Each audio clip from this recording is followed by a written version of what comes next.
The Democracy Forum is a not-for-profit organisation founded in 2009 under the patronage of Baroness Nicholson of Winterbourne. Its principal goal was to work for the furtherance of democracy, peace and the rule of law in order to counter religious fundamentalism and intolerance in our global communities. In an increasingly fractured world, this goal continues to be the driving force behind all of the Forum's activities. Lord Charles Bruce is the current president of the Forum. Since its inception, the Forum has hosted and co-hosted seminars on a wide variety of topics relating to democracy and human rights across the world. The Democracy Forum encourages academics, students, journalists and other socially and politically conscious people to attend our seminars and to participate in the question and answer session. Details are available on our website, thedemocracyforumlimited.com.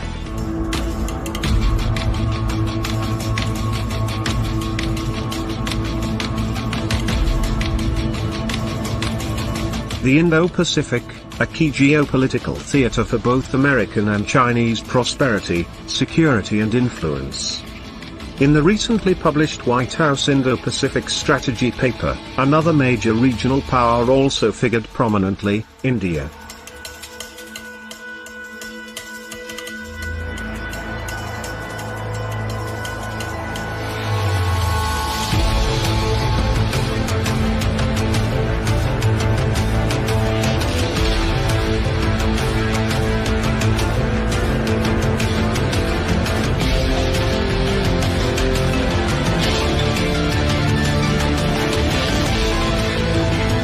To discuss these and other related issues, please log into our next live debate, bringing your questions and comments for the panel. The event will broadcast live of all social media platforms of the Democracy Forum, on Wednesday 23rd March, 2 p.m. to 4 p.m. UK time.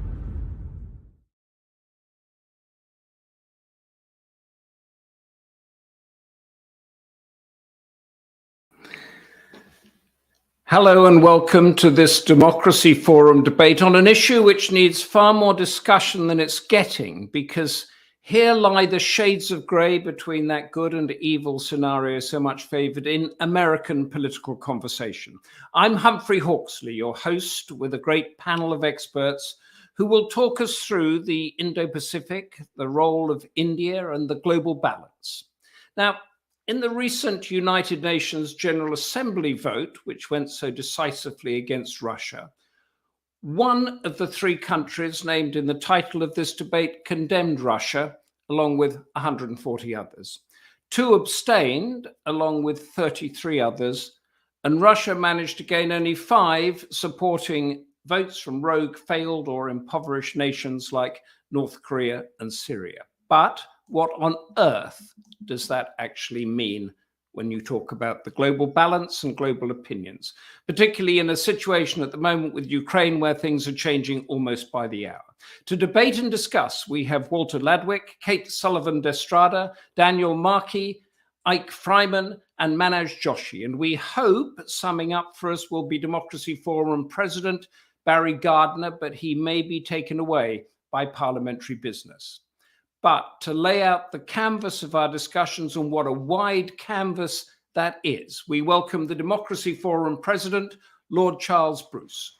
Lord Bruce, the screen is yours. Welcome to this webinar hosted by the Democracy Forum, which has been called to consider the security implications for the Indo-Pacific region, where India and the United States adjust to the rapidly evolving paradigm resulting from China's ambiguous response to Russia's invasion of the Ukraine. I take this opportunity to thank the team at the Forum for planning at short notice such a relevant and topical event, and for securing the participation of a panel of erudite speakers. And I thank them all for agreeing to take part. And our special gratitude, as ever, is reserved for Humphrey Hawksley, who will chair the panel and act as your moderator this afternoon. This year marks the 75th anniversary of the end of the colonial rule of the subcontinent and India's emergence as an independent sovereign state responsible for determining its own foreign policy and the basis for entering its international alliances. In a celebrated letter written in January 1947, the future Prime Minister of India, Jawaharlal Nehru, explained the logic behind his preferred policy of non-alignment. Our general policy is to avoid entanglement in power politics, he wrote, and not to join any group of powers against any other group.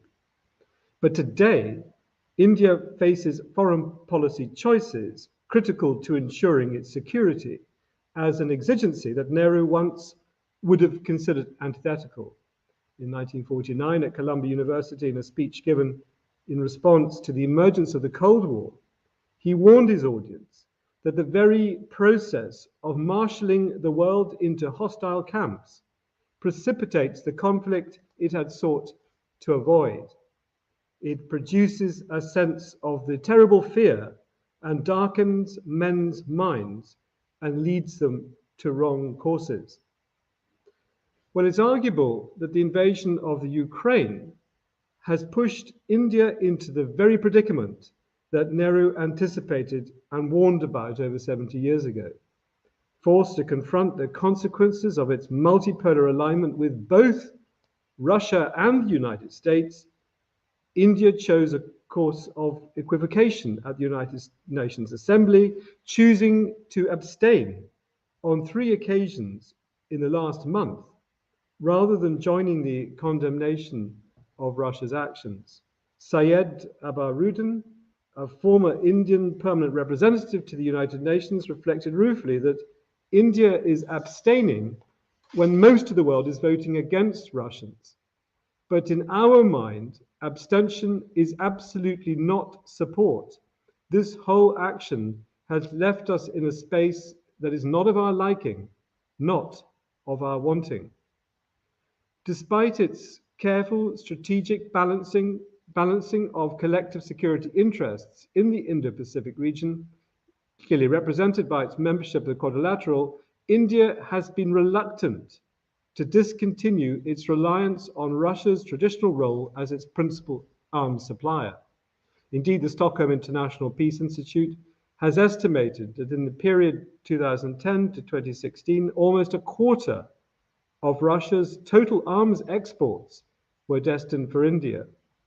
And despite it cancelling contracts for Russian-produced fighter aircraft and military helicopters, and diversifying its supply to include countries such as Israel and France, India still buys half, or maybe over half, of its arms from Russian sources, while Russia also licenses the bulk of its domestically produced armaments.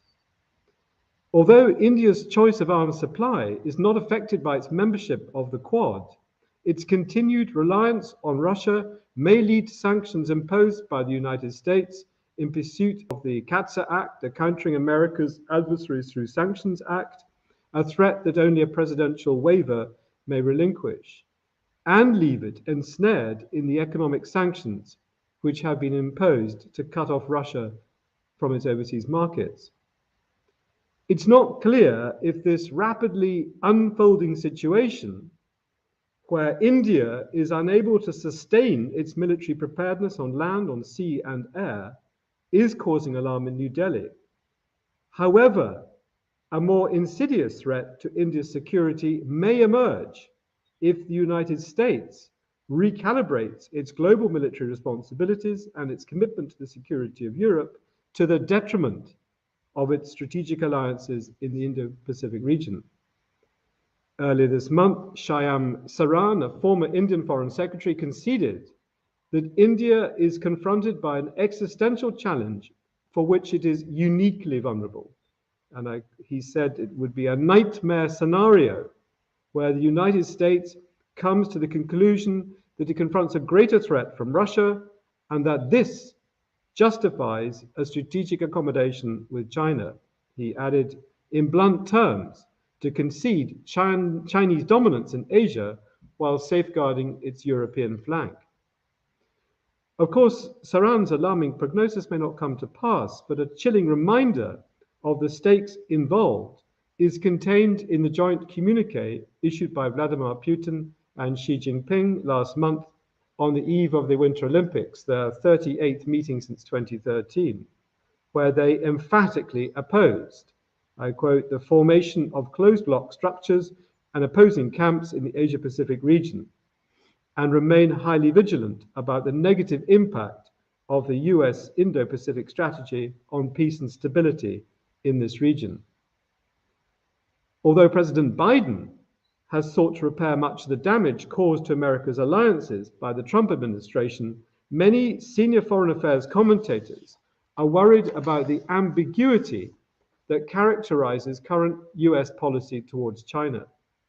Contributing to an article in Foreign Affairs in January entitled "Washington's Missing China Policy," Richard Fontaine warned about the consequences of American ambivalence, where the overall picture is quite appealing to Beijing, a steadily eroding US role in the Indo-Pacific and beyond, accompanied by a steadily growing Chinese presence. And he added, diplomacy can help mitigate these risks, but only to a limited degree. The United States will need to accept increased tension in the medium term in order to achieve a more stable equilibrium with China in the long term. Well, I suggest this is a predicament that India is anxious to avoid at all costs. In October 1945, over 2 years before the British government granted India its independence, George Orwell predicted a new world order with the prospect of 2 or 3 monstrous superstates dividing the world between them, thus prolonging indefinitely a peace that is no peace, and where it would be possible for a country to be at once unconquerable and in a permanent state of Cold War with its neighbors. Well, welcome to the webinar, and I hope you will enjoy the proceedings. Please feel free to put any questions or comments that you may wish to the panel. Thank you, Lord Charles Bruce. That was a sort of grim scenario, those Orwellian blocks that are always fighting each other, and then the real concept of ceding the Indo-Pacific to more Chinese control in order to secure Europe, which is a very real situation that we have now. Thank you for that. Our first speaker is Walter Ladwig, a senior lecturer in international relations at King's College London and an associate fellow at the Royal United Services Institute in London. And he's also been with the RAND Corporation and the Center for Advanced Study of India at the University of Pennsylvania. Walter is a perfect first panelist to start our debate by outlining the geopolitics of the Indo-Pacific, particularly as this relates to India, China, and US relations. Walter Ladwig, please start us off. Thank you so much for having me here today. I want to start just by saying that I still find it fascinating the extent to which a rather obscure term that a decade ago might have only been used by students of geography or perhaps marine biologists, the Indo-Pacific, is so central to strategic studies today. And of course, there are competing claims as to sort of who first interjected it into our discourse, with the Japanese and the Australians trying to lay claim to it, though of course I know of Indian strategic thinkers who contend that they were the first to use it. But in any event, we should recognize the Indo-Pacific is truly a grand strategic domain. The fusion of the world's center of economic dynamism with a region that is so vital as a source of raw materials and a transport corridor recognizes the economic interdependence and increasingly geopolitics of these regions. And it's the case that for more than a decade, geostrategists have been arguing that the Indo-Pacific is where the great power rivalries of the 21st century will play out. Why? Well, for the reasons I've already mentioned. The Asia-Pacific portion of the Indo-Pacific increasingly lies at the heart of the global economy. At the same time, the nations that constitute the Indian Ocean littoral region contain large portions of the world's proven oil reserves, as well as gas, gold, diamonds, uranium, as well as a host of important industrial materials. And more importantly, the waterways of the Indo-Pacific are a vital conduit for bringing those resources to market. So we see more than 15 million barrels of oil a day cross the Indian Ocean from the Straits of Hormuz to the Straits of Malacca, bound for markets in Asia. And this is This is how Japan gets about 90% of its oil. The corresponding figure for India is about 80% and China 85%. At the same time, in terms of goods trade, these same waters are also vital conduits for linking manufacturers in East Asia to important markets in Europe, the Middle East, and Africa. And so what worries strategists and strategic thinkers is that important segments of this valuable region are also a part of the so-called arc of instability that stretches up from Southeast Asia up through Central Asia to the Middle East and down to East Africa. It's in this part of the world that you can find large numbers of the world's failed and failing states, a host of unresolved maritime and territorial disputes, not to mention in some parts the scourges of piracy and terrorism, as well as sort of non-traditional security threats like environmental degradation and overfishing. However, the nature of the principal security challenges across this immense domain vary enormously from Northeast Asia to Southeast Asia to the sub-regions of the Indian Ocean, and so too do the institutions that could be thought of as forming the elements of the region's security architecture. And the story is somewhat similar in the economic realm, where we see important fragmentation. So the two main emerging trade groupings, the Comprehensive and Progressive Agreement for Trans-Pacific Partnership, the CPTPP, and the Regional Comprehensive Economic Partnership, RCEP, feature different norms and different standards, as well as some different members, and overwhelmingly consist of states in the Pacific rather than the Indo portions of this region. So although the Indo-Pacific as a construct makes significant sense from a grand strategic and perhaps a geoeconomic standpoint, what we see in practice is that different states have very different priorities and foci in this realm. So to begin with the United States, successive US administrations through their Indo-Pacific strategies have made absolutely clear that when it comes to the Indo-Pacific for the US, it is the Pacific that matters most.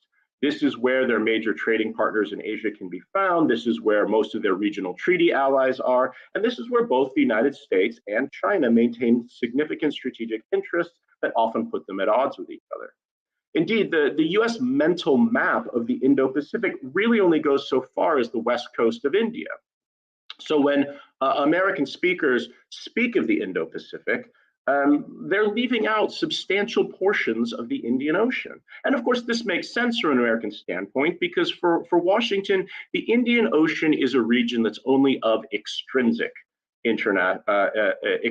value and importance. And what do I mean by that?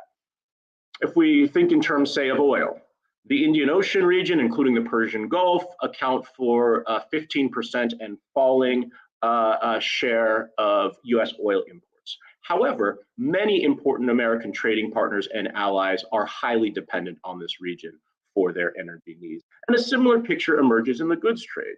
So insofar as developments in the Indian Ocean affect key allies and partners in Europe and in Asia who are dependent on the oil and trade flows across these waters, they are therefore of importance to the United States. But it's not a region or the sub-region of the Indo-Pacific that's of direct importance to the US. As was noted in the intro, the Biden administration has recently articulated formally its Indo-Pacific strategy that is intended to anchor the US to the region and outline the steps that it'll take to sustain its free and open character by driving regional prosperity, enhancing connectivity, and bolstering resilience to transnational threats.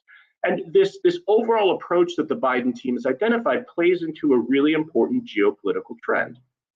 In the past 15 years, we have seen the rise of ad hoc, issue-specific, informal partnerships emerge as the key, if not preferred, method for like-minded states to collaborate in responding to particular threats or pursuing particular opportunities in the Indo-Pacific. The most famous of these involving the United States would be something like the Quad, which links together Japan, Australia, the US, and India. More recently, we've seen the emergence of the AUKUS Security Pact featuring the UK, Australia, and the United States, grabbing headlines. But a range of other groupings exist. We have a France, India, Australia trilateral, an India, Australia, Indonesia trilateral, a Japan, India, Australia trilateral. And the fluidity of such groupings and the ability to achieve consensus on issues by working with a smaller number of partners is seen as a major advantage over more rigid or fragmented institutions like ASEAN or APEC or even the United Nations.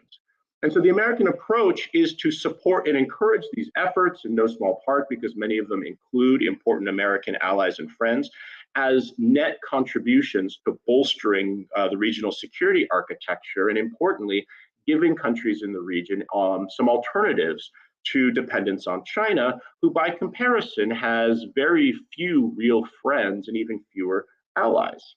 There are incredibly important questions to be raised about the American ability to execute this beyond the potential distractions and demands of attention in Europe with the Ukraine war. The US ability to shape regional economic trends when it is sitting outside of both RCEP and the CPTPP is an open question.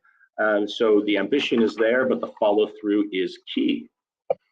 Now, in contrast to the United States, India's conception of the Indo-Pacific, much like Japan's, we should note, takes in the whole of the Indian Ocean and the Pacific Ocean. And in fact, in reverse of US priorities, it is the Indian Ocean that matters much more to India than the Pacific.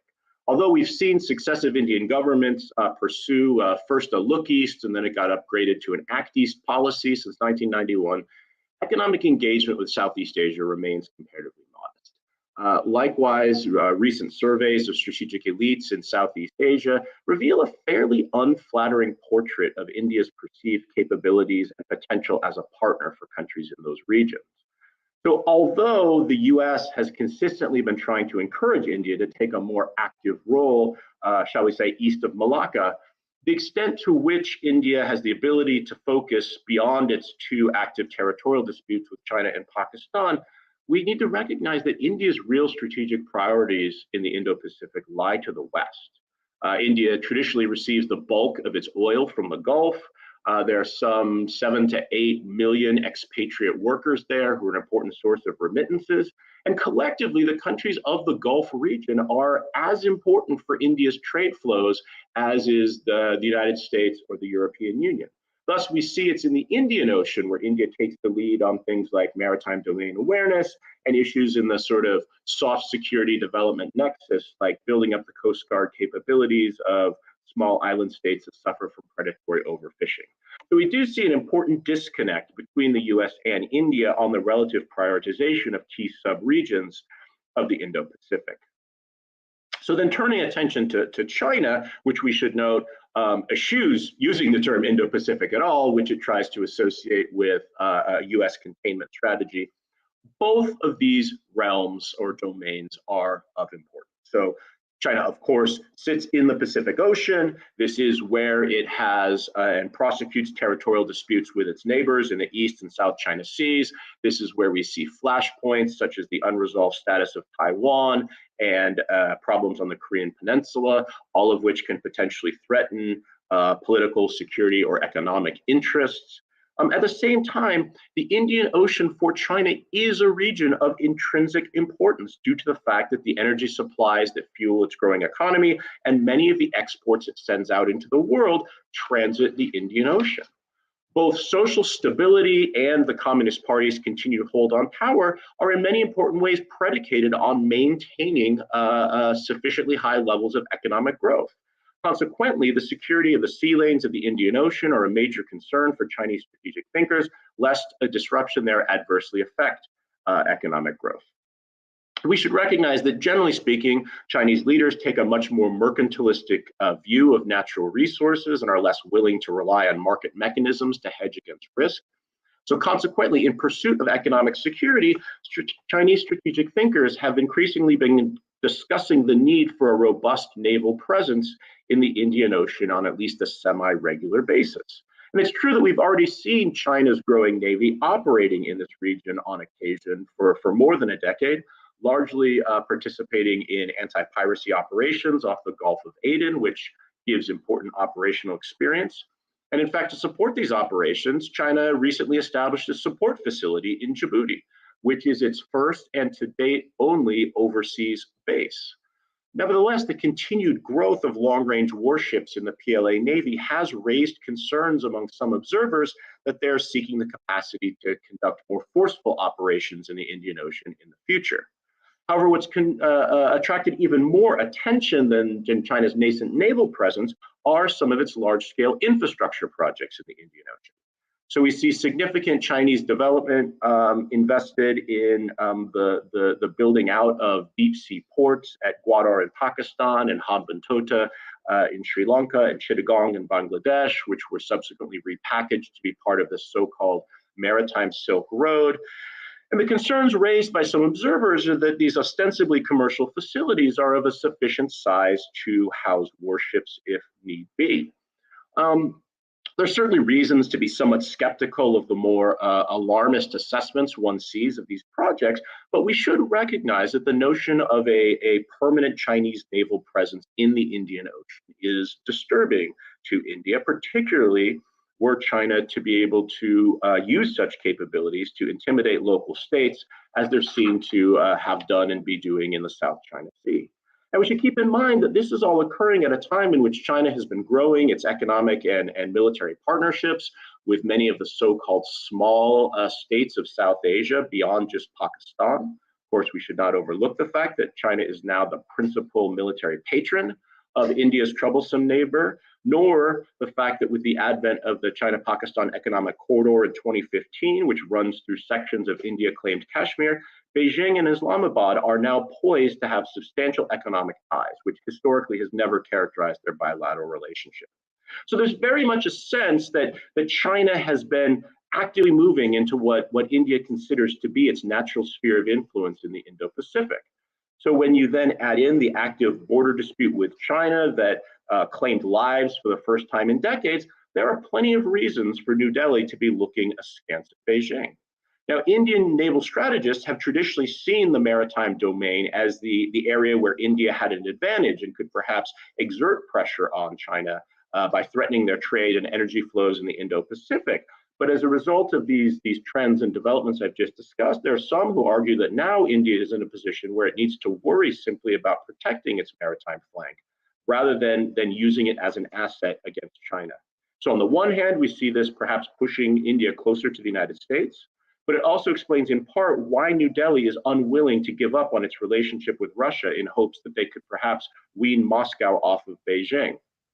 So just to conclude, when it comes to the Indo-Pacific, the United States and China and India are operating in a complicated geopolitical environment where the interests of the various parties only partially overlap, and different pressures can push pairs of states together and pull them apart simultaneously.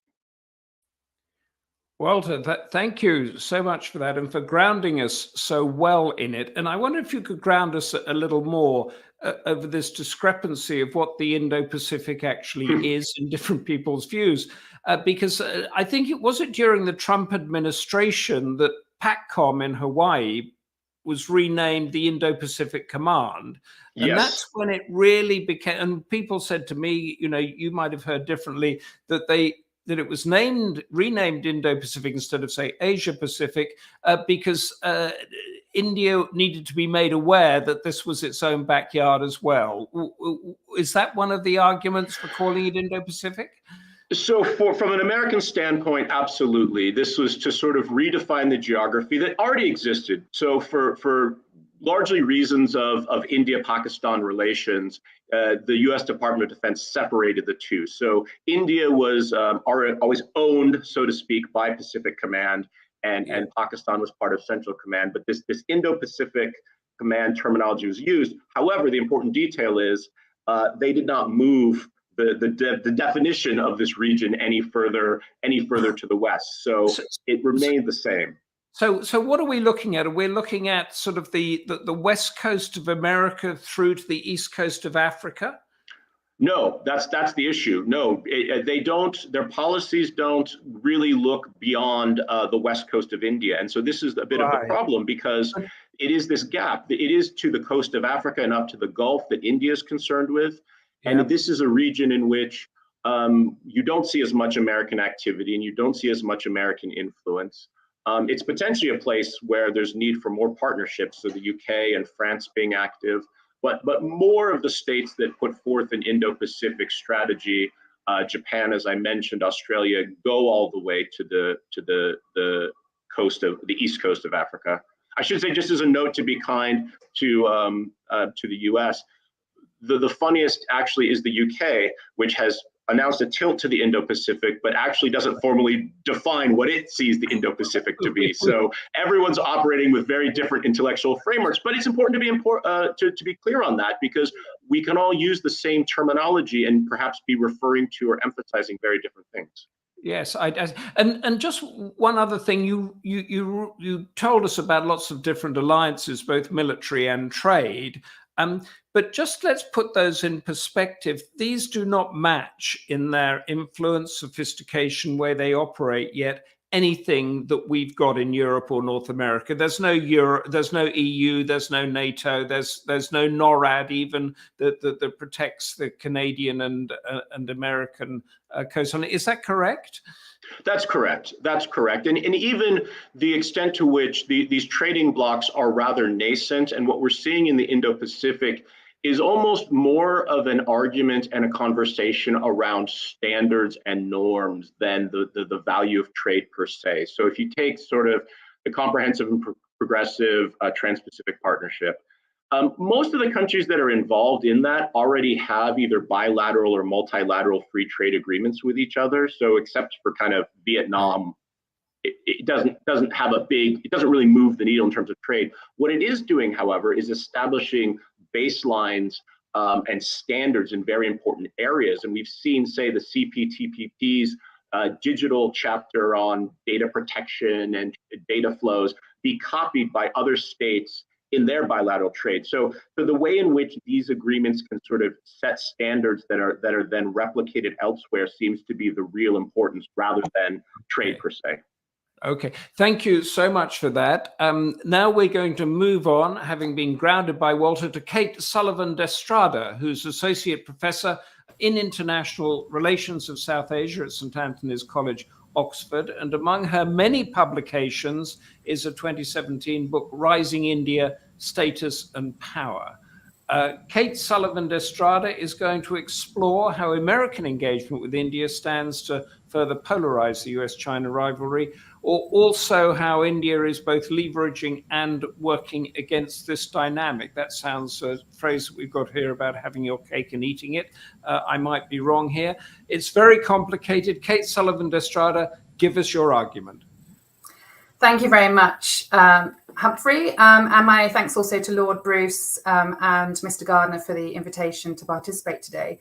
I'm also grateful to Walter, who's just laid out a very rich canvas upon which we can ground our discussion. I am going to narrow down, as you've suggested, Humphrey, to India, the United States and China, and very much draw out, I think, a point that you both pursued in your questioning and that came through in Walter's analysis, and that is the divergent understandings of the Indo-Pacific, and in particular the order that is envisaged in that geopolitical domain. So to make my argument, I'd like to put forward two images of India in the Indo-Pacific.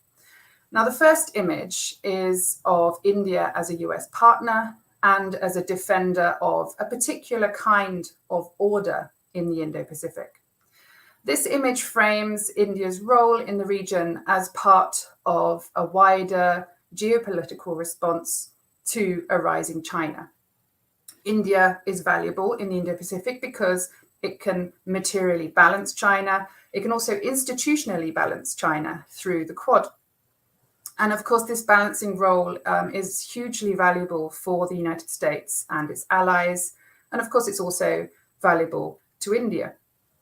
So in accordance with this image, India and the United States have been passing through, I think, a period of really unprecedented strategic convergence.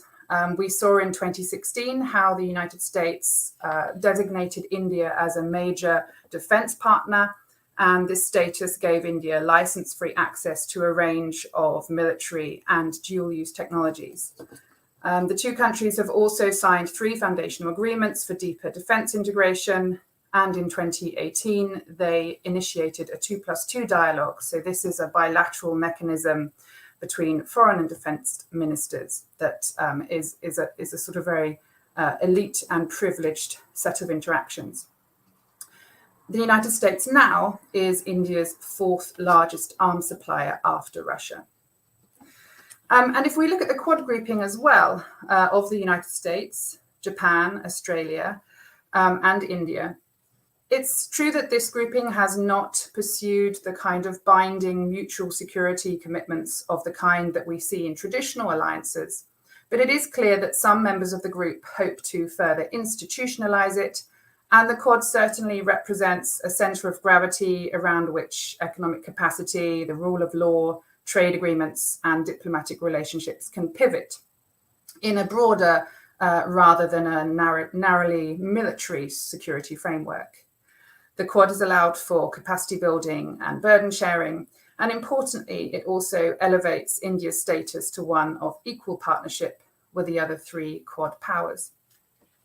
Now, in this sketch of India as a partner and defender of an Indo-Pacific order, India's role is significant, not just for its balancing capacity or its ability to burden share, but also because it plays an important legitimating force in, I think, what we see as a global ideological contest between a liberal order and its autocratic challenger, China.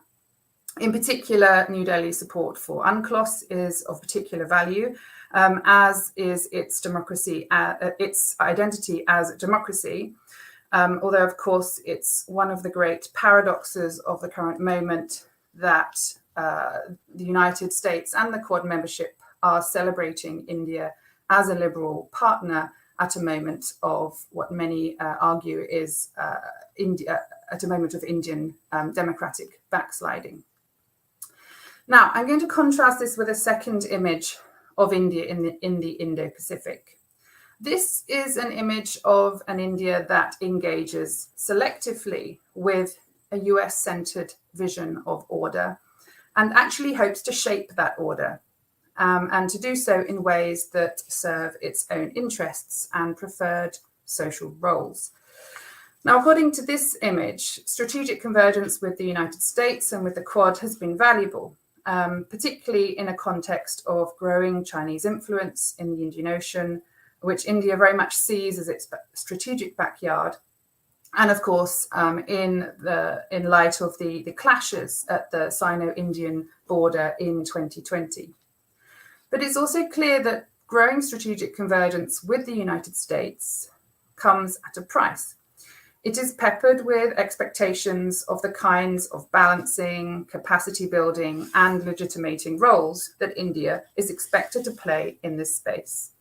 In short, while India's External Affairs Minister has put forward a vision of India as a leading power, India in the Indo-Pacific must still contend with, I think, quite entrenched ideas about what constitutes the legitimate behavior of a strategic partner and a legitimate identity in the Indo-Pacific space. Now, despite India's very real security concerns vis-a-vis China, it's clear that India does not want to take on the United States' enemy image of China. India's preference has been to signal an inclusive rather than an exclusive vision of order in the Indo-Pacific. I think this was very clearly visible in Modi's major statement at the 2018 Shangri-La dialogue in Singapore, where Prime Minister Modi set out his vision for the Indo-Pacific and argued that India does not see the region as a strategy or as a club of limited members.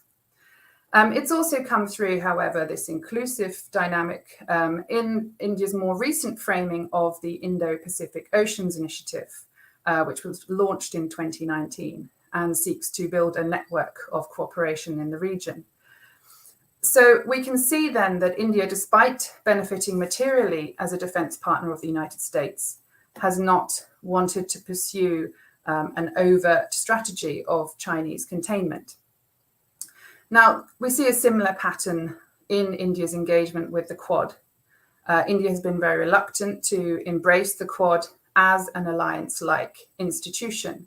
And while some frame India as the Quad's weakest link, one could argue that India is in some ways the strongest partner in the Quad in terms of setting limits on its agenda and framing the Quad around India's own preferences and comfort levels with strategic partnerships. It's clear that India's contestation around domestic and regional liberal values shows a kind of resistance to taking on the role of a junior partner in the Indo-Pacific and a player that will unthinkingly push forward a US vision of order, whether that be a security order or a grouping of Indo-Pacific democracies. Now, it's this second image of a selectively engaged India, of perhaps an instrumentally engaging India that I think we have seen really come to the fore in recent weeks. India is really, at the focus, I think, of a lot of disappointment, centered on unmet expectations, as the United States and its allies in the West have expressed their disappointment in India for failing to condemn the Russian invasion of Ukraine and failing to vote in support of Security Council resolutions doing the same. It's this image, though, of India as slightly non-committal, as selective, as advancing and pursuing its own interests, that now seems to be promising a thaw in India's very difficult relations with China. India's refusal to take sides on Russia's invasion of Ukraine has sent quite powerful signals to Beijing that India does not unequivocally support a US vision of order. And we've seen and heard that a visit from Chinese Foreign Minister Wang Yi is on the cards later this month and may spell an improvement in that bilateral dynamic. Now, going back to my starting position, which was to put forward two images of India, I think it's quite uncontentious to say that the Indo-Pacific as a geopolitical construct has emerged mostly as a US-led response to China's growing global influence. But I want to suggest in my remarks that we also understand that the Indo-Pacific is a site, a locale of order transition. That is to say, the Indo-Pacific is a place where the character of order is under negotiation, the ideas, collective beliefs, the kinds of bargains about power, authority, and security are in flux. They're not yet settled. So what we see far more clearly, I think, after Russia's invasion of Ukraine and India's measured or neutral response from a New Delhi perspective, is how India's appetite for greater strategic convergence with the United States does not signify Indian commitment to a US idea of global order. This quite visible decoupling may pave the way for a rapprochement between India and China, but regardless, it will have very interesting repercussions for the future of the Indo-Pacific and global order more widely. Thank you.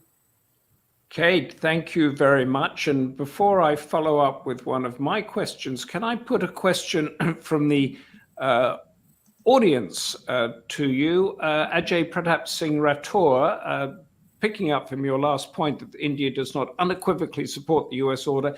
If US-China relations become more frosty or hostile and India was forced to choose a side, what would the likely outcome be? Sorry, I was reading the question on the screen, which does not tally with the one you've just voiced to me, Humphrey. Could you repeat? Oh, have I put the wrong one up? I don't. There's a question on climate change. Aha. On climate change? Oh, sorry, that's our problem. I will read it. I'll take it off the screen. We've got to take the question off the screen and ask you again, if US-China relations become more frosty or hostile and India was forced to choose a side, what would the likely outcome be? So I think from my comments, what I'd like to suggest is that India will not choose a side. I think India will do everything it can not to choose a side. Is that possible? I think it's been possible so far. And I think that the key really in this space, which is still quite unsettled, is that India will want to keep its options open. And it's very interesting the way that India's signaling and India's commitment to certain institutions in the Indo-Pacific is very often framed with an air of ambivalence, meaning that different parties can read into it what they wish. Okay.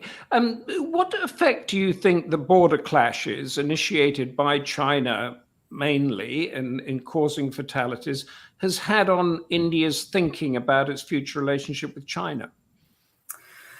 I think it's tempting to watch India's preparations and efforts to materially strengthen itself and to develop strategic partners in the Indian Ocean and to welcome them into the Indian Ocean space as pointing to a specific kind of trajectory away from China. But I think it's very clear that India's preferred option is a modus operandi with China that is non-conflictual. Right. So I would imagine that the door remains open to a sort of better tone to the relations, and we may, in fact, see that towards the end of the month. Which is what you were saying, and my own curiosity is this, because Walter alluded to it, is that because this area of the Indo-Pacific is undefined, and you mentioned it as well, so you can have a bunch of politicians and generals in a room talking at cross purposes because nobody exactly knows what it means. Isn't this a replica of what we've had in Europe, in that Russia saw Europe as one thing and Europe saw Europe as another, and they thought the lines were there, but they weren't?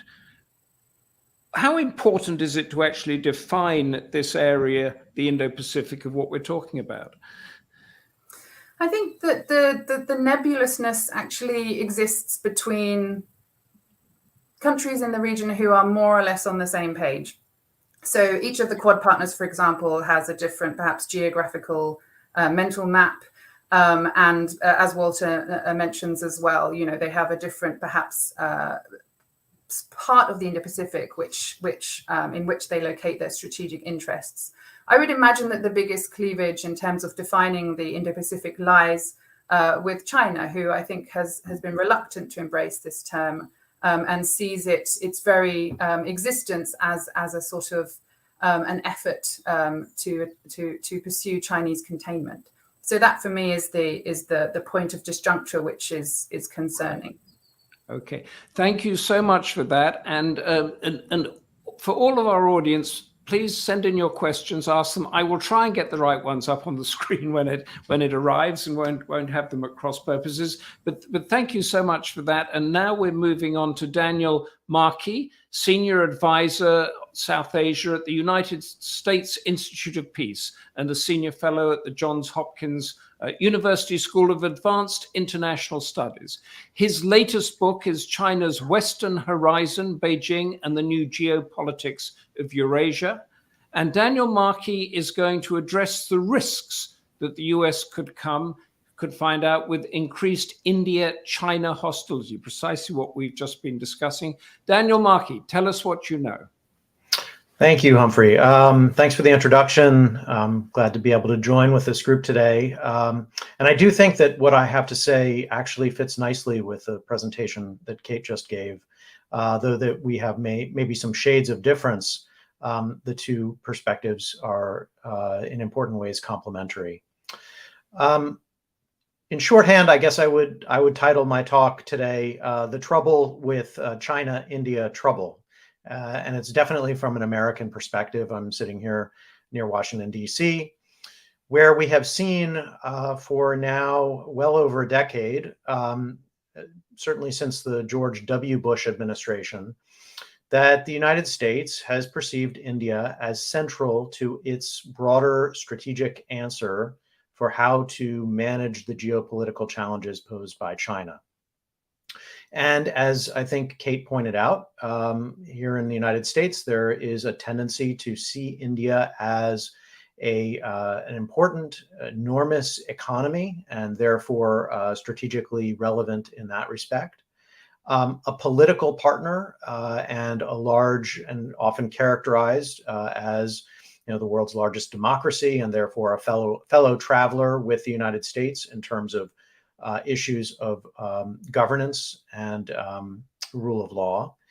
And then finally, as a security partner, and certainly a regional counterweight, or at least part of a broader Asian regional counterweight to China, if not necessarily ever a true or formal ally.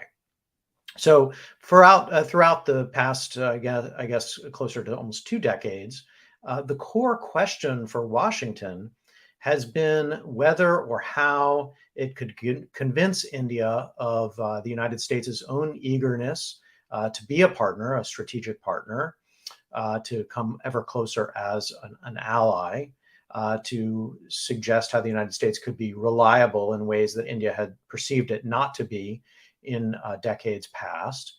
And at the same time, to use that argument about what the United States was willing to do for India as a means to lead India into taking reciprocal investments in the partnership and to realize its own potential as a rising great power in the international order. And I would say over the past 2 decades, we've often in the United States heard grumbling about how India is in some ways a promise unfulfilled, a strategic gambit that hasn't fully paid off, that India's rise and India's partnership is somewhat less than meets the eye. And yet there's still been a strong, and I would say generally bipartisan desire to continue making investments in that partnership. And there have been important breakthroughs over the past 2 decades. The civil nuclear deal in the earlier days, foundational defense agreements more recently. But there has also been always persistent evidence of India's reluctance or reticence to commit to a strategic partnership, very much in the ways that Kate was laying out in her presentation just now. So India has been worried about getting too crosswise with China throughout much of this period, or making India too dependent or a junior partner to the United States. And India has some lingering doubts, has always had doubts about U.S. strategic intentions. For much of this period, U.S. intentions with respect to India's hostile neighbor in Pakistan, where the United States had pursued a closer working relationship throughout the war in Afghanistan. And at times, concerns that the United States might be getting too close with China as well. Certainly during the Obama period, a sense that the United States may be seeking to build a global or G2 with China and leaving China to have a greater sphere of influence in Asia. So India has throughout this time pursued its own and more independent approach through things like we've seen the report, the non-alignment 2.0 report that came out of New Delhi, or its continued participation in BRICS, or reluctance to take on major defense deals with the United States, like buying F-16s. So if we were to just do a net assessment of these 2 decades, we might say that while the United States has been very eager to situate India at the heart of its strategy for responding to China in Asia, India has been more inclined to play the field, to seek strategic autonomy, to enjoy relations with, throughout this period, nearly all of the great powers in the world, including the United States, but also with Russia and China, and even other countries like Iran. Then came the year 2020. And this, I think, I would say was this, I believe, is likely to have been a more significant breakpoint with China than perhaps Kate framed it as. We saw the border conflict. I'm sure all of the listeners and viewers are familiar with this, but we've seen a long history of India and China's inability to manage this border or come to terms and resolve their disputed border. But throughout much of this period, still an ability to manage it peacefully. And that broke down in 2020. It didn't just happen in 2020, but it was the sort of the culmination of a series of breakdowns that really started to emerge in about 2013.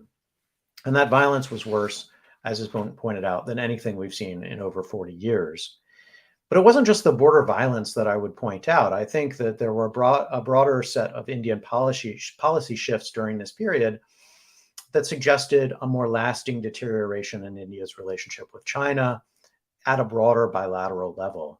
So we've seen India try to use other policy tools, banning Chinese web applications, a variety of harsher diplomatic rhetoric, and so on.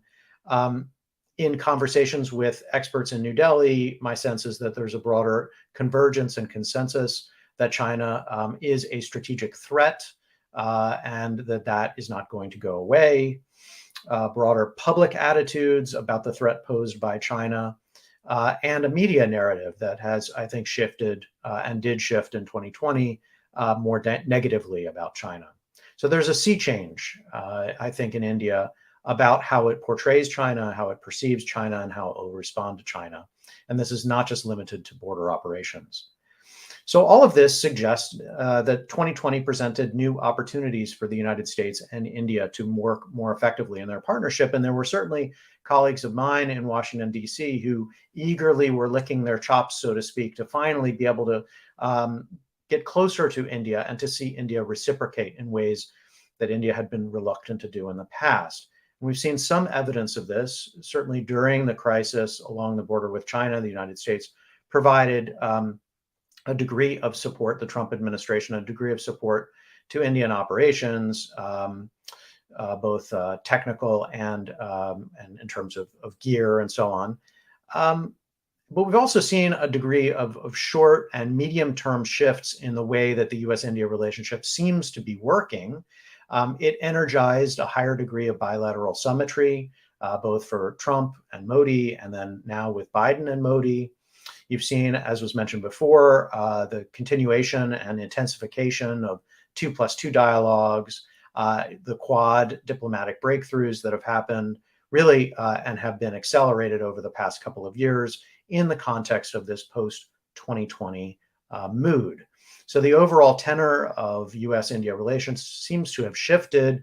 Certainly, colleagues within government describe different, what they call habits of cooperation between the two in a positive sense, much more routine, much more extensive than what they recall from the past. Now, at the same time, and this is where I get to the troubling aspect of all of this, there are challenges to an India-China breakdown in relations, challenges for the United States. And above all, the top one is things could go really wrong between India and China, and that actually doesn't serve U.S. interests. We've seen this increased border tension, but 2020 saw a change of the rules of engagement along the border, fundamental shifts in terms of what both sides were willing to do to defend their borders, a shift in the narrative used certainly by China to describe the nature of the dispute from one of just disputed territory to one of territorial sovereignty. We've seen escalation from, we've seen this escalation to the use of sort of barbaric tools of war, barbed bats, and so on. But it's hard to rule out the possibility that as the two sides place artillery, tanks, and other more sophisticated tools and more deadly tools along this border, tools of war, that they will actually be used. And at the same time, we're seeing shifts in India's stance and China's stance towards India in other areas as well, in terms of naval developments, missile developments, cyber developments. We have other outstanding disputes over Tibet, over Pakistan, at sea. And so both sides, with these frictions at hand, are also facing domestic pressures to stand firm against one another in terms of dealing with domestic political audiences and domestic politics. But also they face the strategic requirement of establishing and maintaining a deterrent against one another. And at times that requires taking greater risks to demonstrate that they will hold firm. All of this, I would suggest, is more or less a no-win for the United States, at least along the border. The United States has little specific interest in how the border is resolved, just that it should be resolved. And it has, at the same time, a preference to support India as a strategic partner in Asia, as I've said, but that preference could conflict with a desire to avoid or mitigate the chances of war and escalation between India and China. A failure to support India would be a real failure, strategic failure over the long term for the United States, but failure to maintain peace would also be problematic. And it adds yet another point of friction between the United States and China, adding to an increasingly long list. Of course, that includes Taiwan, South China Sea, and so on. So first order problem is this problem could get worse, and that would be bad for India and for China, but also for the United States. The second big issue is, even if we don't see a new hot war between India and China, this dispute along the border is, at least from Washington's perspective, has to be seen as something of a strategic distraction from the Indo Pacific maritime spaces, which is really where the United States had intended to place greater focus of its partnership with India. This is, as Walter pointed out earlier, the primary theater for strategic competition with China in the Indo-Pacific, but for the United States, that really emphasizes the Pacific, and certainly not the land border between India and China. It's in the Indian Ocean where India enjoys certain geographical advantages, making it a very valuable potential partner for the United States at sea, where the United States and India together enjoy technological advances, or advantages with respect to China, also advantages just of interior lines of communication and so on, given India's geography. And along the land border, they enjoy very few of these advantages. So for the United States, it would be ideal for India to shoulder a greater security burden at sea and not be distracted by a land conflict with China. And if India seeks the United States' support, to deal with that land conflict, material support, technological support, intelligence support, diplomatic support, and so on, effectively, it's drawing that support away from the kind of support the United States would have preferred to offer to India at sea. Given scarce resources on both sides, more allocation on land means less allocation on sea, to be rather simplistic about it. So that's a strategic distraction is a second problem for the United States. Third set of problems is that heightened India-China hostilities create other obstacles that are problematic for the United States. So as we've already discussed in earlier panelists today, this shift, this Indian fear of a Chinese threat along its border has actually made it more dependent, for the time being at least, on Russian arms, which has put it at odds with the United States over the issue of the war in Ukraine. An India that needs Russia to deal with China is a less reliable partner for the United States as we face concerns of our own about Russia. There are also going to be other major transnational and global issues like climate change and the pandemic that are harder to manage for the world if India and China are increasingly at odds. Regional trade blocs in Asia and economic integration across this region are going to be harder to do if India and China don't get along. And the bloc politics, or what we are seeing potentially emerging as bloc politics of South Asia, that is the United States and India, China and Pakistan, that entrenchment of these differences is likely to lead to more, not fewer, prospects for crises between India and Pakistan, India and China going forward. So that there is another set of problems in terms of India-China hostilities. And the last point is that heightened India-China hostilities ultimately play to India's detriment as it is attempting to rise economically and politically on the world stage. India needs its economic ties with China, both in terms of trade and investment, in order to realize its own potential as a major growing market. It needs that technology. It would benefit from that. It has benefited from that, and it needs it going forward. Also, near-term defense requirements, if India is really engaged in new investments along its border, will rob India of longer-term investments elsewhere that would be beneficial to it. So the net assessment from a U.S. perspective, to wrap up, is that these active India-China hostilities, on the one hand, would seem to make India-U.S. cooperation more straightforward, and they definitely clear up some ambiguity that has long been perceived in Washington about India's stance with respect to China. the so-called Wuhan spirit seems to be dead unless Wang Yi can resurrect it when he comes to India in the next few weeks. But I doubt it. And this seems to open the door to other areas of cooperation with the United States, from India to the United States, and has already done so in some of the ways I've described. Also seems to close some doors for India-China cooperation, particularly in high technology and telecommunications, which were kind of questionable just a few years ago. But I come down to the bottom line, which is that the costs and risks of these India-China land border hostilities ultimately, I think, outweigh the benefits from a US perspective.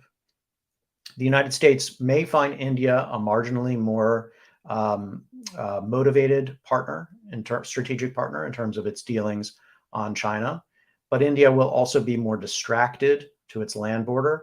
It will be a less capable strategic partner in the ways that I've tried to lay out, and certainly less capable in the maritime space, which, as I said, has been more important to Washington. And US-China ties will also likely suffer from yet another point of friction. So I'll leave it there, somewhat dour conclusion, but hopefully food for thought. Daniel, thank you so much. I wondered if you could give us a historical perspective, because India is finding itself pulled backwards and forwards. We've got the non-alignment reference that Lord Charles Bruce made at the beginning, and Kate says how it will resist choosing sides. How much is the same and how much is different to what happened in 1971, when overnight Pakistan became a US ally, India signed a security arrangement with the Soviet Union, and that stayed embedded in place for decades? What are the similarities and differences now? Well, look, I think it's an interesting historical comparison. I think that, going back to what Kate was saying before, I think India is reluctant to be locked into anything in the way of a strategic relationship with the United States. But at the same time, I think this is a moment of opportunity for a real reversal in terms of the United States to cement its partnership with India, and for India to be weaned away from Russia. There's a chance there that we could see a different kind of a lock-in, and as a consequence, India's competition with China would be reinforced. And how much is that American mindset still in place of you're either with us or you're against us? Because in India and a lot of Asia, there are these shades of gray that I referenced before, and India is going to stay gray, isn't it? Yeah, I mean, I think this is the problem. So I just said there's an opportunity here. Even if the United States pursues that opportunity to push India further, and even if India were somehow willing to jump at it, perhaps because it recognizes that the future of defense partnership with Russia is a losing proposition. Even so, India has a broader agenda, does not want to be seen as a junior partner to the United States, will never, I think, sign up to the kind of formal alliance that some in Washington may want, may have at earlier stages expected even, but have, I think, you ask what is our view here? I think we've come to realize that India is different and that playing the game with India requires accepting somewhat different rules. But if you watch, as I did recently, the congressional testimony, senators questioning India's stance on Ukraine, for instance, there is still some confusion, at least in certain U.S. policy circles, about how India can, have its cake and eat it too, as I think you said earlier. So there is still this kind of broader discomfort. But I think at least, in the State Department, Defense Department, they've been working at this long enough that they recognize that India is a special case and needs to be appreciated in those terms. Can I give to you a question from the audience, because we're going to move on with Eyck Freymann in a moment to the Quad, but you can handle this because you're in the US. What can this is from Rinjin Sud. What can the US do to coordinate more and share objectives in the Indo-Pacific with its Quad partners, Australia, India, and Japan? Well, I mean, do more. Look, what we've seen just over the past year is a kind of an energetic push on the Quad out of the Biden administration. And actually, to be fair, following on an energetic push by the Trump administration, which set this up. And now we've got a whole range of working groups and other activities and routine ministerial level and then annual leader level summits planned of the Quad. There's a tremendous amount of activity. To say doing more, I would say we're already, in a sense, pushing at the limits of the bandwidth of the Quad and of the Quad partners. I'm not sure there's that much more that we can push out of this for now. It's just happening on a lot of different fronts. And I think the question is whether we'll begin to see tangible results out of it in the near future. And that, that depends on whether they can see eye to eye on a range of issues. Thank you so much. There, stay around because the debate is really fueling up here. We're now going to Eyck Freymann, who's an expert on why democratic countries engage with China's One Belt One Road initiative and how these Chinese mega projects influence these countries' domestic policies. He's a doctoral candidate at Balliol College, Oxford, and he's also studied at Cambridge and at Harvard. Eyck Freymann's going to look specifically, as I mentioned, at India's uncertain role in the Quad as its partners Japan, America, and Australia strengthen their own security with each other. So, Eyck Freymann, what is India's future in the Quad?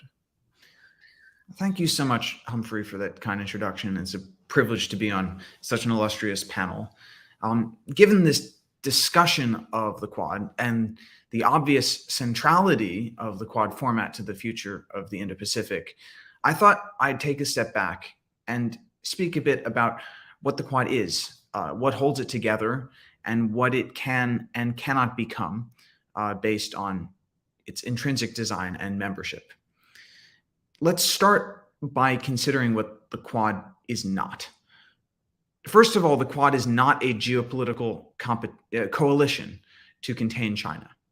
The leaders' joint statement in September 2021 made this absolutely clear. It didn't even mention the word China. Second, the Quad is not an alliance in the traditional sense. Now, this is admittedly a bit confusing because the Quadrilateral Security Dialogue does have the word security in its name. And the United States has treaty alliances with Japan and Australia, and all four countries in the last few years have begun to pursue more security-related cooperation agreements related to logistics, interoperability, satellite communications, and reciprocal basing. But the fact remains that India is categorically opposed to all treaty alliances. And because the group includes India, it definitionally cannot become a proper alliance. For that reason, it's important to emphasize that India's arms purchases from Russia, which have received attention in the press in recent weeks, have nothing to do with the Quad. Just as Japan and Australia have no responsibility or interest to intervene in the China-India border dispute. I often get questions from journalists, and I'm sure some of my colleagues on the panel have had this experience too, asking what the Quad will do to defend Taiwan. And questions like this reflect a categorical misunderstanding of what the Quad is for and what it can become. And as someone who believes very much in the promise of the Quad format, I think it's important to be sober about the reality. The Quad is never going to be a military alliance to act in the defense of Taiwan. Third, the Quad is not a trading or an investment pact, and it's not likely to become one anytime soon. Now, the key sticking point here is not India, it's the United States, which can't even muster the domestic political will to join the Trans-Pacific Partnership, now the CPTPP, let alone the Regional Comprehensive Economic Partnership, RCEP, which was mentioned earlier, and has a somewhat lower bar for membership and includes China as well. it's not going to be an investment pact either, despite what you see in the headlines. Japanese Prime Minister Kishida recently visited New Delhi and promised some $42 billion in investments. And that sounds like a big number, but we have to interpret it in context. Japan's its global stock of foreign direct investment is worth over $2 trillion. And India is one of the world's largest and fastest growing economies, and the two countries would be trading and investing in each other even if the Quad did not exist. So we should not exaggerate the ability of the Quad format to manipulate market-driven outcomes or making trillions of dollars of investment appear where somehow they would not otherwise. Fourth, the Quad does not exist to spread or impose democratic norms across the Indo-Pacific. On the contrary, I'd argue that the Modi government in India hopes that membership in the Quad can shield it from criticism for the disturbing democratic backsliding that we've seen over the past few years. For all the Biden administration's talk about promoting democracy globally, it seems to have shown itself willing to downplay its concerns about India's domestic politics in the name of strengthening strategic cooperation. And fifth, the Quad is not a globally minded or a globally oriented grouping.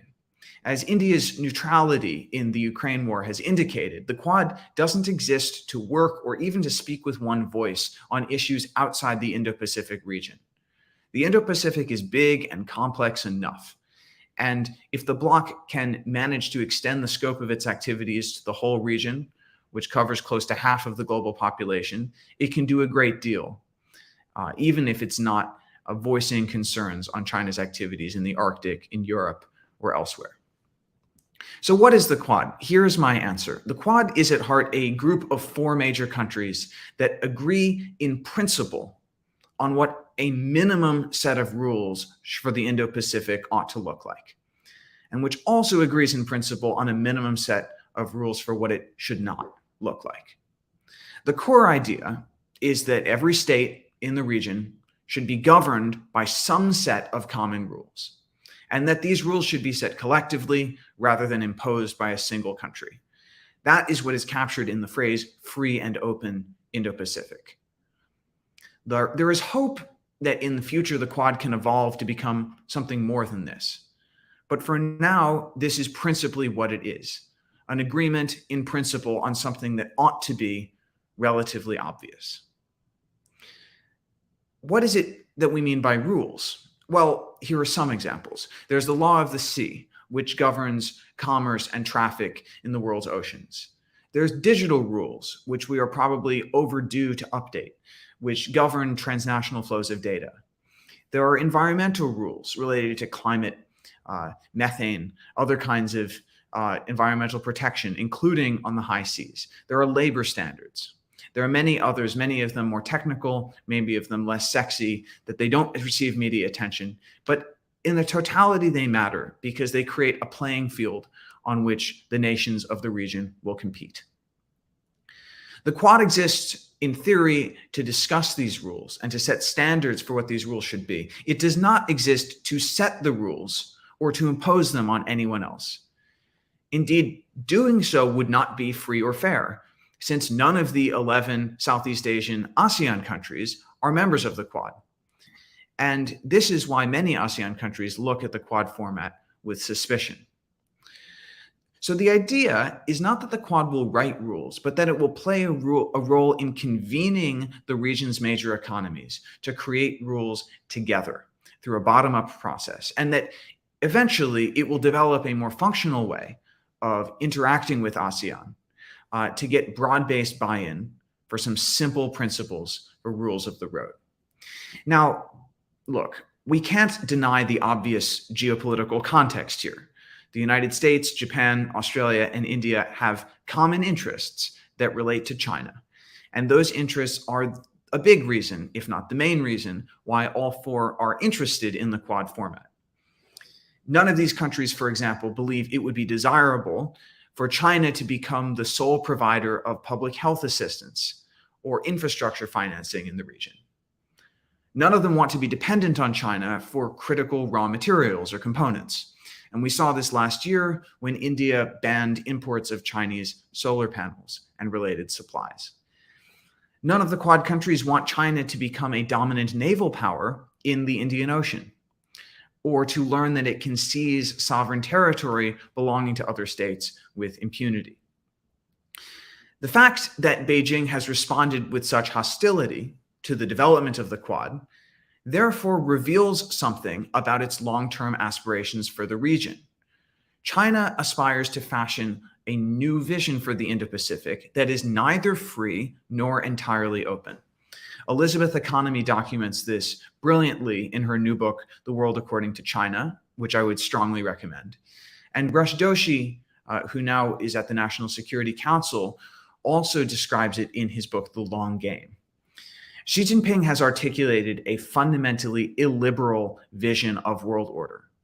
And to get there, he wants to dominate key industries and supply chains, and to use this as leverage to impose rules and outcomes on China's neighbors. So in conclusion, there is space for the 4 Quad countries to deepen cooperation. High-tech and supply chain reshoring are probably the 2 most important. Yet we should be mindful of the intrinsic limitations of the bloc.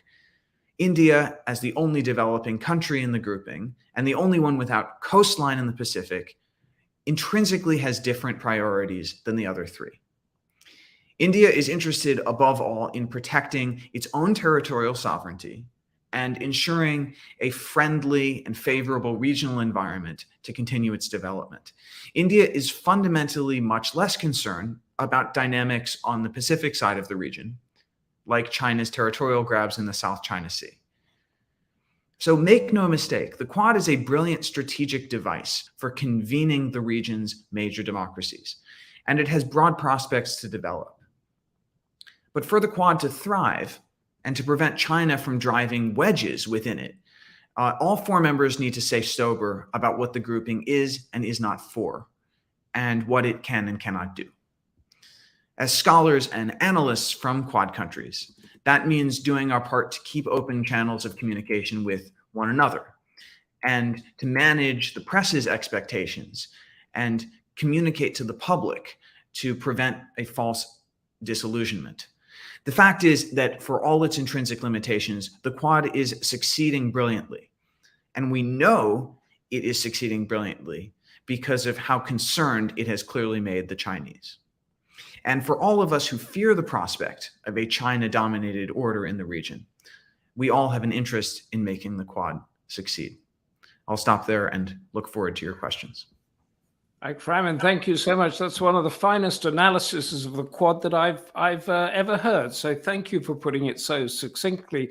It raises a question really that came from Kate Sullivan Estrada there about India not necessarily going along with the US version of the world order and the arguments we've heard before.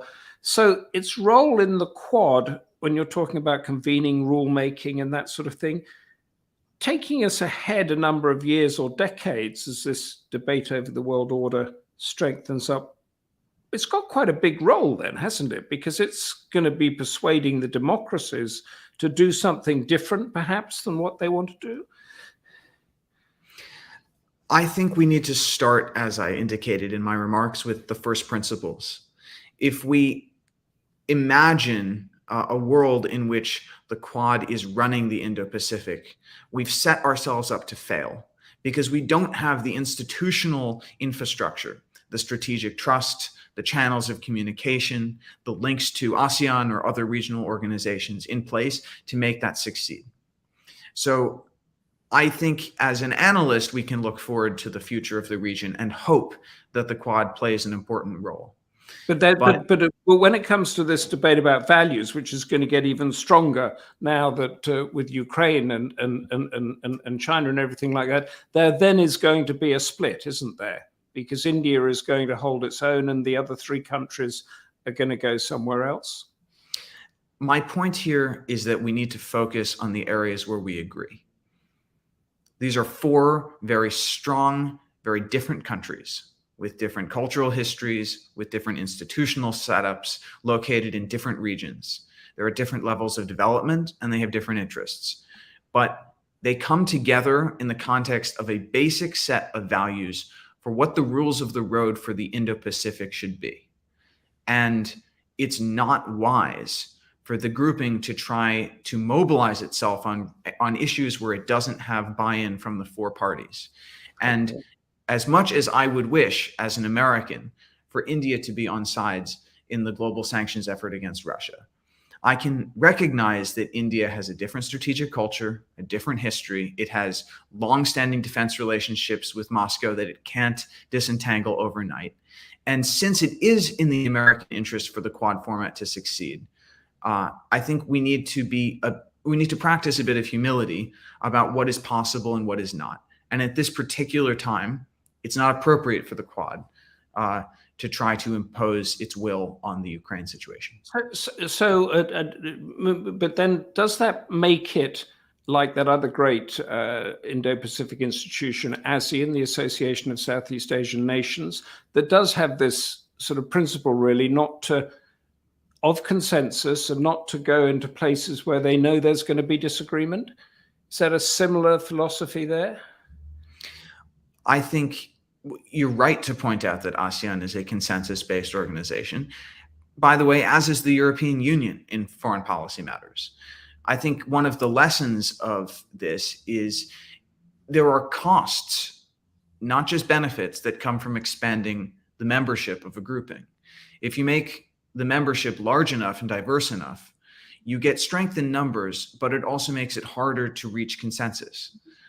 And that means that if you're the United States and you're thinking about what a strategic architecture for the region looks like, you probably want a thicket of overlapping smaller blocks with 2 to 5 members in each one, rather than a single gigantic and unwieldy grouping. The problem with ASEAN is that it has 9 members, which would probably like to move towards more autonomy in many of the areas that we've discussed, like supply chains from China. But you have Laos and Cambodia, which are wholly owned appendages of the Chinese state at this point, and which have the capacity to disrupt collective action.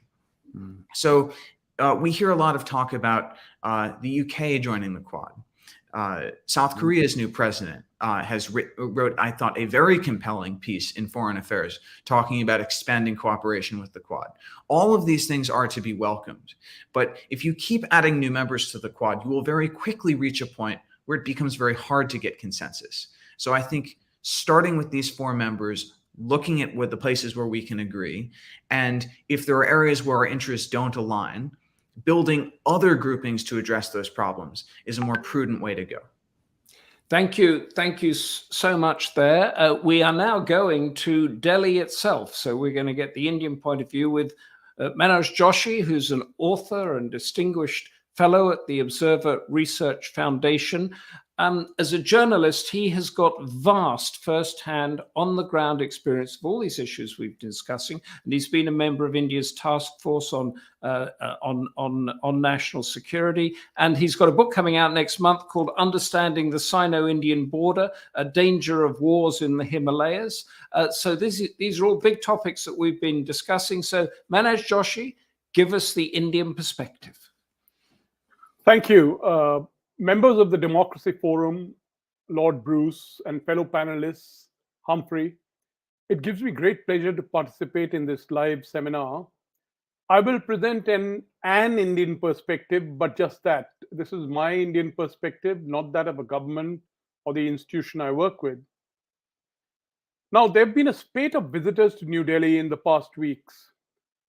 On the 19th, Prime Minister Kishida of Japan was in India in his very first bilateral visit abroad after taking office last year. On Monday, Prime Minister Modi held a virtual summit with his Australian counterpart, Scott Morrison of Australia.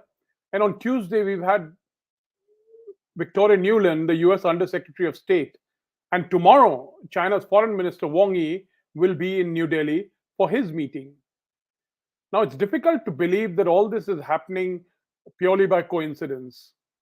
Without doubt, the developments in Ukraine and the intensification of geopolitical rivalry between the US and China are behind these developments. The Chinese, I think, are seeking to exploit the perceived gap between New Delhi and the US arising out of India's stand on the Russian invasion of Ukraine. But they have an uphill task. India may have adopted a low-key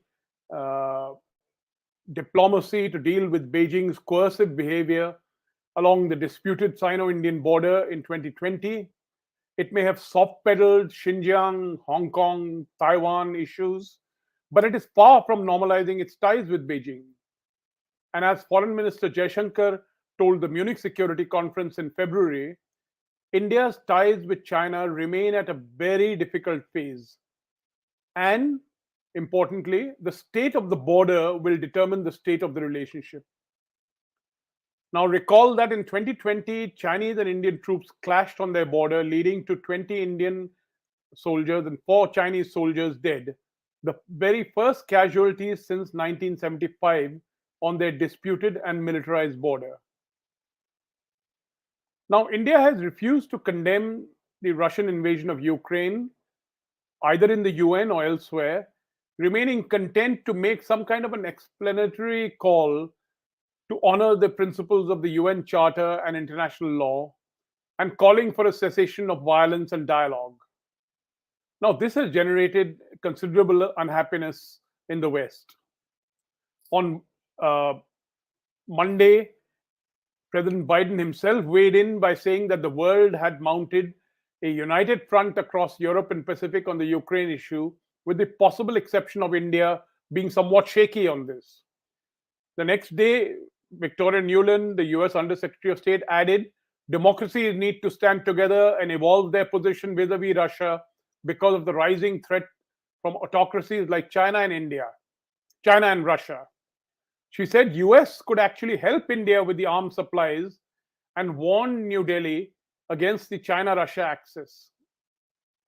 Now, it's a bit difficult to take this seriously because US arms trade is very carefully managed, and they have all kinds of end-user agreements and enhanced end-user arrangements that are a standard feature of any of their agreements. And so when you buy American arms, you really get tied down to a whole lot of issues. But we should be clear that India is not happy with the Russian action. It is merely acting to prevent a deeper Russian-Chinese embrace. The Russian invasion of Ukraine has made India's position tricky. Now, a lot of people have talked about India's dependence on Russia for defense platforms. But I think not so well is known. All sorts of figures are spun out, 60, 70%. But actually, the Stimson Center did a study last year, and they said India was dependent up to 85% on Russian platforms. Now, besides this issue of platforms, is the fact that close Russia and India geopolitical ties have been a feature of their relationship since the 1950s. Absolutely, since the 1950s, and we are in 2022. The closer Russian-Chinese embrace is not good for India, and New Delhi has sought to go out of its way to keep on the right side of Russia. Besides refusing to condemn the Ukraine invasion, India has sharply stepped up its purchase of Russian oil. It has rejected Western criticism, saying that, look, you guys have oil sufficiency, or some of you are importing oil yourselves, meaning Europe in particular. Now, to get back to a little bit of history, India is an old factor in the US-China equation. In the 1950s, the US sought to build up India as an economic success to offset the revolutionary lure of China. After several permutations and combinations, which included a quasi-alliance with China in the 1972-1989 period, the US returned to India, meaning the US in and out in all this. And I said quasi-alliance with China in the 72 to 89 period. The Indian relationship with Russia has remained absolutely steady in all this. This time around, when the US came back to India, the process was military-led. In the first phase, in the 50s and 60s, the US provided us a huge amount of economic aid. Indeed, India has received the largest amount of economic aid from the US than any other country, which includes Israel. Now, this time around, when the US came back to India, the process was military-led, with the Pacific Command becoming the American node, and inevitably, with the growth of the American focus on the Indo Pacific, the Indo-US relationship is actually playing out in this region. Now, as China surged in the mid-2000s, the US imperatives on ties with India became more insistent. In 2005, an anonymous official provided Bush administration outline for a decisively broad strategic relationship. This is 2005, and whose goal was to help India to become a major world power in the 21st century. And he parenthetically added, "We understand fully the implications, including the military implications of that statement." Now, in the latest Indo-Pacific strategy document published in early February, Washington has listed a leading India as one of its strategic priorities and pledged to support India's role as a net security provider. Now, India, of course, was the part of the original Quad formed after the 2004 tsunami. But unfortunately, this came apart over Chinese objections, and I won't go into the sordid history of what happened. From 2008 onwards, India took decisive steps when it turned to the US to acquire military equipment like C-130J and C-17 transport aircraft, Chinook heavy lift helicopters, M777 howitzers, P-8I maritime reconnaissance aircraft. Now, note, most of this equipment had a China angle, since they were key building blocks for India to enhance its mountain warfare and maritime security capabilities. In 2011 was when President Obama announced a shift of US global strategy, which was to rebalance or pivot to the Asia Pacific. As part of this, overcoming the so-called hesitations of history, Modi invited Obama to be a chief guest in India and the Republic Day on January 26. Now, mind you, this was the first invitation to an American president. All sorts of people had been invited earlier, Chinese, Pakistanis, etc. But the Americans only got invited in 2015. Now, in this visit, the US and India signed up to a joint strategic vision on the Asia Pacific and the Indian Ocean. And they said that we are committed to a partnership for development, whose importance was to safeguard maritime security, ensure freedom of navigation and overflight throughout the region, especially the South China Sea. Now, this was as explicit as you could be in opposing China's growing power in the region. However, subsequently, India preferred a similar kind of a statement, minus that reference to South China Sea. There was a shift to a higher gear in 2017 when the Quad was revived.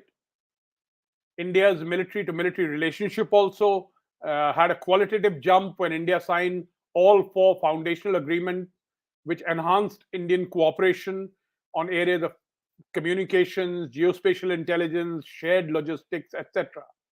But importantly, it needs to be noted, in military terms, and I think this has been pointed out earlier, India-US cooperation remains confined to the geographical area of the US Indo-Pacific Command. Now, the much more important area of the Western Indian Ocean, there is absolutely zero interaction between India and the US. Now, New Delhi, is viewed as a key anchor for the Quad in the and the US Indo-Pacific policy. In terms of the military, the US remains the leading military power in the Western Pacific and Indian Ocean. My point is that the US doesn't need us from the military point of view, either in the Western Pacific or the Indian Ocean. But the issue is more about a whole of the region resistance to China than military confrontation. the very foundation of US Indo-Pacific policy rests on India's potential to balance China. When the US looked at the region as the Asia Pacific, which it used to look at, for a whole long period of time, Asia Pacific ended in Southeast Asia. China loomed very large. And its allies in the region, Australia, Japan, Philippines, they were simply not sufficient to offset it. But when the region was stretched out as the Indo-Pacific, which included India, China began to look a little bit smaller. Now, it does need to be pointed out that all this is, a lot of it is about India's potential, which still remains to be exercised. India sought to develop ties as part of its Act East policy, but these have remained far below their potential. A major reason for this is that after a spurt of high growth of the Indian economy, India has not done so well and has yet to get into the path of sustained growth. And that could have a transformational effect on its country and its external policy. Now, I think the point that India has a different view on what is Indo-Pacific has been brought out earlier, what the Prime Minister's statement on the Shangri-La dialogue. The Indian agenda on the Indo-Pacific looks very different from the US. The US, of course, squarely looks at China as the issue. But I think the Biden strategy of competing with China rather than engaging it with it is not very different from the Trump administration, whose declassified strategy was released just before he left office. I'm not going to go into the details of the differences, but on March 3rd, speaking at a customary press conference at the National People's Congress, Wang Yi said that China-India relations have encountered some setbacks in recent years, which do not serve the fundamental interests of the two countries and the two peoples. He said it was important not to let the boundary issue affect or interfere with the bigger picture of bilateral cooperation. He claimed that some countries were trying to stoke tension between China and India.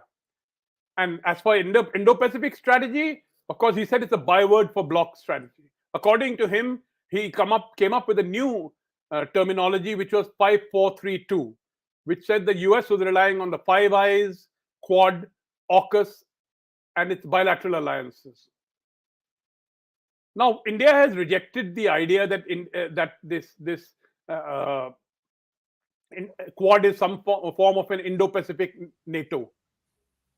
Foreign Minister Jaishankar has very categorically said that comparing this Quad to the Asian NATO is some kind of a mind game that people are playing. Now, the Quad countries, of course, value India's membership in the body. India is as much of a linchpin as Washington is. But Australia and Japan are military allies of the US and have a largely common perspective on China and Russia. But I'd like to point out that minus Russia, the Quad is not really credible. New Delhi has, however, as has been pointed out, taken care not to get entangled in the anti-Chinese or anti-Russian agendas. When Foreign Minister Jaishankar was asked about this in February, he said the Quad members are for something, not against somebody. And I think that that something is a whole range of economic issues, which again have been pointed out, the question of setting standards, etc. And I think with the emergence of AUKUS, the issue of military perspective in the Indo-Pacific has been taken care of. Meaning military is not the way that that the Quad is going to go in. As of now, Quad remains a body known for its meetings and declarations. It has yet to unroll its stated programs, supply chains, infrastructure, etc. But then it is still evolving. Ukraine is not its focus, neither is it a military outfit. Collective capacities in the Indo-Pacific region is what it's really looking for. Now, just last concluding paragraph, I want to say that issues of democracy, authoritarianism, and rules-based order have been raised here. Let me be clear. India today is an electoral autocracy. with clear signs of authoritarianism becoming visible. As for the rules-based order, it simply doesn't exist. I mean, taking UNCLOS. The US has not ratified it, but it upholds the parts of it that serve its interests, some of which clash with the views of China and India. Leave aside the whole issue of war and UN, where no one applies rules-based order, certainly not the big powers. Now, one can only hope that the fissure over Ukraine may actually enable a sharper understanding in the US about India, its intentions and ambitions and its limitations. Thank you. Thank you. Thank you very much for that very concise perspective from India. And what I'd like to do, Manoj, Joshi, now is to give back to you a question from the audience that we have here, and then take it very quickly around the panel. And for literally 30 seconds, answer each of all of you, a sort of yes or no. But do the panel see similarities between how India and Russia view the dynamics of US-China rivalry in terms of risks and gains? For you, Manoj, Joshi, the risks and gains of the US-China rivalry, just in a couple of words. I didn't get that. The risks and gains? What are the risks and what are the gains of the US-China rivalry for India? Well, a lot of it depends on how this Ukraine conflict plays out. If Russia succeeds, there's one point of view. If Russia fails, you have a whole other set of things happening. Okay. Eyck, Freymann, could you tackle that for us as we go around? Barry Gardiner, MP, and the chairman of Democracy Forum is now with us, so we're going to go around very quickly here and then hear from him. Eyck, Freymann, the risks and gains for India and Russia from the US-China rivalry in a couple of words? I like the question. I think there is a good analogy to be drawn. I think both are attempting to play both sides and exploit the tensions between the two for strategic advantage. Thank you. Daniel Markey, could you take that, the risks and gains of how India and China view the US-China rivalry? I'm struggling with the question, frankly. It's sort of drawing a lot of interconnections. One thing I would just say is that, from Russia's perspective, it's in a sense thrown into a closer relationship with China because of its revulsion from the United States. And India is not in a similar position. India has been courted by the United States. So the nature of their view of China is quite different, I think, in part because of the nature of their relationship with the United States. Okay, that's a good answer for a question you didn't understand. Thank you for that. Kate Sullivan Estrada, could you give us your view on that? Yeah, sorry, I think I'm also sort of trying to piece the question together. I think what's interesting here is the way, we have a BRICS summit coming up. Perhaps we might see a Russia, India, China meeting on the sidelines. And I think just one thing to bear in mind is that all three of these countries have been at various times to various degrees critical of, a US-led order. So I think it's quite interesting to think about how far they still share those hesitations. And I think I'll stop at that point. Okay, that's very interesting. The India-Russia-China meeting on the sidelines there. Walter Ladwig, could you give us you began, can you finish? Sure. So I would echo what Dan had said regarding Russia. I think with India, the potential upside I could see is if tensions with the United States became so bad that China were sort of for the first time ever willing to actually accommodate India and take India's interests seriously, which it has not done, irrespective of how many institutions India joins, the SCO, the Asian Infrastructure Investment Bank, the RIC Forum, the BRICS, then that would be an upside for India of increased tension. But that would be the main line I could theoretically see. I doubt it would happen though. Thank you very much, and thank you, Rahid Ali, for the question, which was broadly opened up into lots of issues there. And now Barry Gardiner, the chair of Democracy Forum, has escaped his parliamentary duties and is with us to sum up and give his conclusions to our debate. Barry, the screen is yours. Humphrey and colleagues, thank you very much. I apologize. I apologize in particular, of course, to Kate and Walter, whose delivery I missed entirely, and partially to Dan.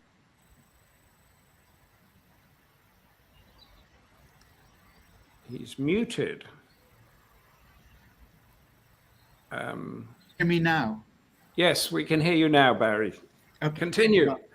First of all, my apologies for being late to the party here, in particular to Kate and Walter, whose contributions I missed entirely, and to Daniel, who I only came in halfway through. Today has been the day of the spring statement by the Chancellor, the sort of mini budget that happens halfway through the year. And so it's a big day in the parliamentary calendar, but my apologies. It makes me feel rather like who sort of comes in at half time, having missed the first three acts, and then tries to write a review. So please forgive me for what will be a very partial understanding of what I'm sure was a much deeper discussion. My job, though, is really to try and draw threads out. So I'll do that from what the speaker said. Daniel spoke of India's rise from the point of view of the US being promise unfulfilled. I thought that was a significant phrase. There was on India's part a reluctance to commit to a strategic alliance with the United States, and explained that partially because of India's concerns about historic closeness of the US to Pakistan, in particular over Afghanistan, but also actually the US's previous closeness to China under Obama. So that I think it seemed that there's been a very a rocky road there in terms of India wishing to or being willing to commit. And he said that the US was keen to set India at the heart of its strategic engagement with China, and spoke of 2020 being a key break year because of the border violence, and also because of the way in which there had been India's response in terms of the ban on Chinese web applications and other trade movements with China, seeing India as much more anti-China now. And he pointed out that could have been a moment for closer alignment, but I think suggested that it was a missed opportunity. The US maritime focus again made, he said, the aspirations of the US to use India, I think this was the implication of what he was saying, to use India as its key strategic partner against China, meant that they were concerned about the land question, concerned about the border violence that had been going on, and that would always be a balance that the US wanted to weigh up between the commitments at sea, which it was more interested in, and the way in which India might expect its support over the conflict on the border, on the land border. Eyck, Freymann, we know what the Quad is not. And that was a very clear summing up of what the Quad is not. Not a geopolitical means of containing China, not a security alliance, not a trade or investment pact, not a spreader of democratic norms, and not a globally minded grouping. But four who agree on a minimum set of rules for what the Indo-Pacific should look like. I wanted to probe there to ask really, how are they rules? How are they rules if they don't apply to anybody, if they're not enforceable, if there are no sanctions that go with them? Or are they simply visions of what the Indo-Pacific could look like, which are partially shared visions? So I was left with questions as a result of Eyck's very clear exposition of the Quad. India, he said, is about its own sovereignty. Well, is that not true of every country? And one only needs to look at the rather undiplomatic language by the US official when she talked of doing something to the EU, which is unmentionable on a public broadcast. I think each country will look for its own sovereign interest. That is absolutely to be expected. And that is why the strategic playing off of one against the other is a matter of international diplomacy in the way that it is. He said that the Quad was succeeding because China was so angry about it. And I wondered, what is it that China is angry about? In what way does China actually feel constrained by the Quad? And again, I'd have liked to have heard more about how there are clear definitions or parameters being put upon what China can do through the Quad, given the elements that we understand the Quad is not. With Manoj Joshi, again, China wants to exploit the perceived gap between India and the US over Russian weapons. And I think that's absolutely clear. It is there is this, if you like, diplomatic lacuna that is there. And India's refusal to vote at the UN against Russian involvement in Ukraine has led to tensions. But quite rightly, India, as a sovereign nation, looking at its own interest and pointing the finger back at the European Union, certainly, and saying, well, look, you are wholly dependent on Russian oil and gas in Germany and Italy. So why are you saying that we should not engage with Russia when you're so deeply economically embedded with them? And this idea that New Delhi is refusing to condemn, it was interesting the way in which Manoj spoke about 2005, 2008, 2015 Republic Day celebrations, and the logistics and military being confined to the Indo-Pacific.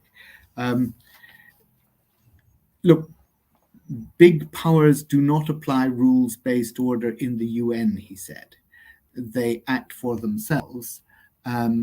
That is why we're not seeing the progress at the UN that might otherwise be there. I think it's under clause 45 of chapter 7. Quite simply because each of the big powers will act for its own benefit. This is something that we just have to expect and anticipate.